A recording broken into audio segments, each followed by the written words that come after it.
What is going on, guys? So today I'm actually going to be showing you what I think is the best Here Be Monsters base, right? HBM. And yeah, this base actually got me from AA to AF. So let us get into it. Now this isn't my design. This is another YouTuber's design. I don't know how to pronounce his name, but his link for his YouTube will be in the description.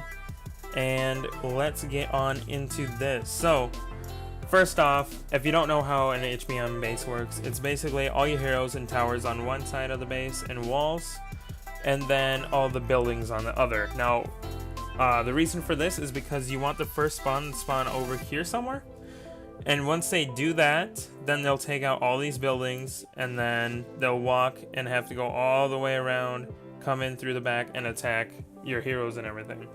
Okay? Also, when they do that, they for the next wave and stuff, they don't have any buildings to proc on, so you don't die as easily.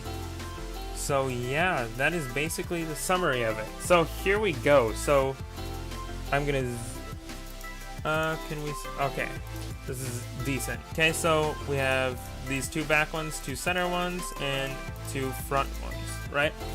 So the back one are gonna be your tanks. These two back ones are gonna be tanks. So one of those is gonna be a ghoul for me anyways, and the other one is gonna be my Anubis, because they are both really good tanks and really good in HBM. Okay, these two middle ones are gonna be supporting heroes. So Pumpkin Duke is a supporting hero. You're gonna want to slap one of those there, and then I'm gonna go with a Valentina. Now, as you can see, my Valentina is only evolved. It's not that high of skill level. It's 7 out of 10. He's 160, or she's 160. Didn't mean to assume it's gender. All right, and then these two, and the reason why I like Val over Cupid is because Val will pretty much give everyone some sort of revite for the next waves, right? These two front ones are gonna be your damage dealers. So I'm gonna put Gunslinger on one. There we go. And on the other one, we're gonna actually put in Phantom King. Phantom King is actually great for HBM because his skill has like an energy reduction little proc in it, and then if you have scatter, it's just like double scatter. So that is why he's good, and scatter is really needed in AA through AF, you know. Okay, and then these totems, we're actually gonna put in a Lil Nick in one of them, because Lil Nick increases the attack by 350%. That's pretty decent. And then in the other one, we're gonna put in Skull Knight, and Skull Knight at 7 of 8 increases attack by 650%. So that is a huge boost. Okay. So those totems are in the back. I think on his base he has them right here, so I'll show that.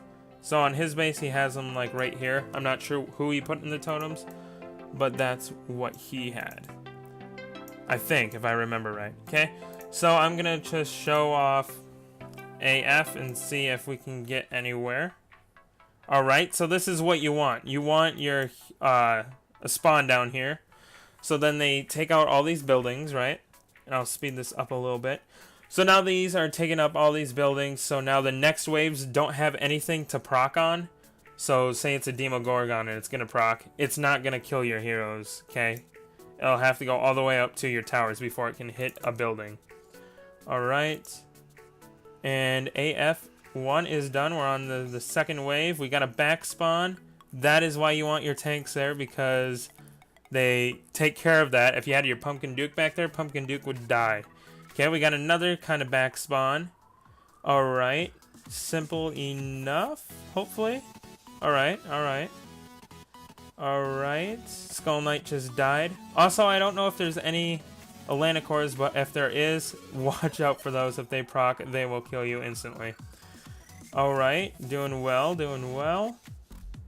Alright, and I'll slow it down for this last wave.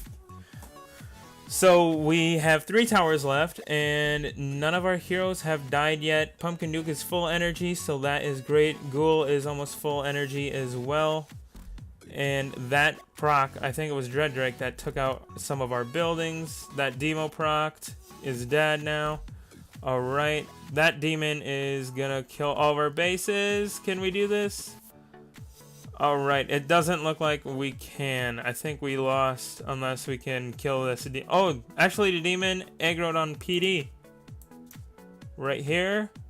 And Dunzo. So that is AF done. Now AF definitely depends on the spawns of the heroes. But look at that XP. That's 2 million XP. Now if you just swept to that, that is amazing for one hero. And that's how all of the people up top, you know, like 160k mites like me through, you know, 400k get their XP. Now AG, I have not beaten AG, and I'll show you why right here, okay? So I don't think this is an AG base. People say use a Guild Wars base. They also say don't use Pumpkin Duke because Pumpkin Duke will kill you. So we're just gonna test, or we're not gonna test it out. I'm just gonna show you, you know, why I haven't beaten AG yet, okay? So keep in mind that most of my heroes are double evolved. Ghoul is almost maxed his skill.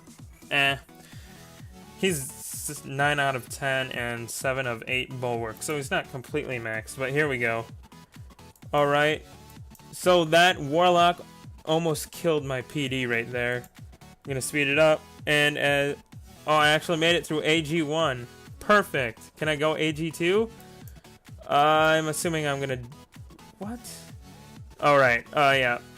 So, literally my 2 tanks are the only heroes that are living right now. Okay, and they actually... Nope, Anubis died. I was gonna say they might actually do some good, but with Anubis gone, I don't think... Yeah, I don't think... Yep, there we go. I was gonna say, I don't think we'll make it with just Ghoul, but I only beat Wave 1, so... That is why I haven't beaten AG yet. But this, in my opinion, is one of the best AF bases that you can have. Now, if you don't have Anubis, you can use Ghoul, you can use Dread Drake, any other tank, basically. I just like Anubis because of his proc. Also, we'll try Hero Trials 19. Now, depending, like Lady Leo, that one's all based upon skill, really. Or skill, luck. All the procs and stuff. So, we killed most of them, but I'm assuming one of them's going to proc over there and kill us before that gunslinger can do much damage. Yeah, there we go. So, some of these are just luck-based. This Vlad might kill us as well. You want your totems triggered, both of them, just so it helps a ton. Like right now, they're just going to overrun. But there are some 19... that are pretty easy, depending on the spawns and everything. Like this. See? I killed everything but one Ares, and my heroes will eventually kill that Ares. Okay? And you'll just walk around the base. So yeah, Hero Trials level 19 is definitely one of the harder. You know, it definitely depends on your hero levels and strength and stuff. I'm not 100% sure if it affects, you know, like the base. I'll just run this last one. Okay, we got a Pixie. I'm assuming I'm going to get my butt kicked because Pixie has Scatter. And it's very good, Scatter. There we go, we're done. Alright, so I think overall it's a great base. Maybe not Guild Wars base unless you have Lil Nick, Dovekeeper, and Gunslinger on your base. Then I think people will think that it's an easy base, attack it, get 50%, and lose their points. That's my opinion. Okay, so anyways, this is the HBM base that I would recommend you using. You don't necessarily have to have the heroes that I have. I would say the main ones you're going to want is probably Pumpkin Duke and Val for sure. And then Ghoul, you might be able to get away with using, what's his face, Walla Walla. And then Anubis can be changed to Dread Drake, and then Gunslinger can be changed with any other DPS, and same goes with Phantom King. But I'm pretty sure everyone has a Phantom King, so I'd just level up that Phantom King. that is my opinion, and this is the base that I use. So let me know what you think about this in the comments. Remember to check out that dude's YouTube channel. He is the one who, to my knowledge, has made this base design. So yeah, that is all, and I shall leave you with that.